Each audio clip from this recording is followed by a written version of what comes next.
ሰበር የድል ዜና ጀግናው የአማራ ፋኖ ብሔራዊ ንቅናቄ ህዝባዊ ሰራዊት ጎንደር ጠቅላይ ግዛት እዝ 206ኛ አስቻለው ደሴ ኮር በላይ ዘለቀም አንደኛ ኮር ሜጀር ጄኔራል ውባንተ ጋር ምኒልክ እዝ በጋራ ዛሬ መጋቢት 8 2018 ዓመተ ምህረት በጋይንት ንፋስ መውጫ ባደረገው ኦፕሬሽን ሙሉ በሙሉ የጠላትን ኃይል ደምስሶ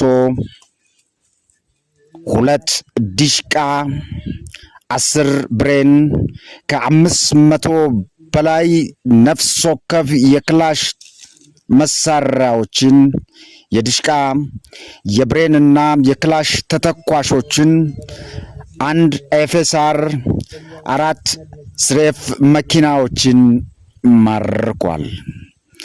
ከ120 የሚደርሱ የሥርዓቱ አድማ በትንና የብልጽግና ካድሬዎችን በምርኮ እጁ አስገብቷል።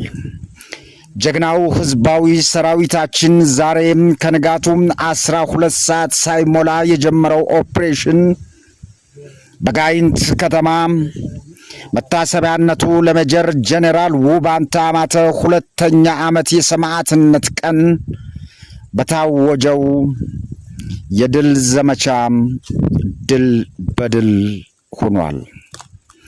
ጀግናው የአማራ ፋኖ ብሔራዊ ንቅናቄ ህዝባዊ ሰራዊት ጎንደር ጠቅላይ ግዛት እዝ በጋይንት በጠላት ላይ ባደረሰው ድንገተኛ ማጥቃት የአድማ በትን የሚኒሻና ተረፈ ምርት የሆኑ የብልጽግና የጸጥታ ኃይሎች ላይ የማያዳግም እርምጃ በመውሰድ ከተማውንና አካባቢውን ሙሉ በሙሉ ነፃ ሲያወጣ የጠላት አገልጋይ የነበሩ ኃይሎችን በምርኮም በእጁ አስገብቶ ሙሉ በሙሉ አካባቢውን ተቆጣጥሮ ነፃ አውጥቷል። በሜጀር ጄኔራል ውባንተ አባተ 2ኛ የሰማዕት ቀን መታሰቢያነት የተጀመረው ይህ ኦፕሬሽን በደቡብ ጎንደር፣ በደረሃ ሙሲት፣ በወሎም በተለያዩ ቦታዎች ላይ ጀግኖች ኦፕሬሽኑን እየሰሩ ይገኛሉ። ዘላለማዊ ክብር ለሕዝባችን ነጻነት፣ ፍትህ፣ እኩልነትና ሰላም ሲሉ ሕይወታቸውን ላሳለፉ ጀግኖች እያል የሜጀር ጄኔራል ውባንተ መታሰቢያ ዘመቻ በመላው አማራም ተቀጣጥሎ ይቀጥላል።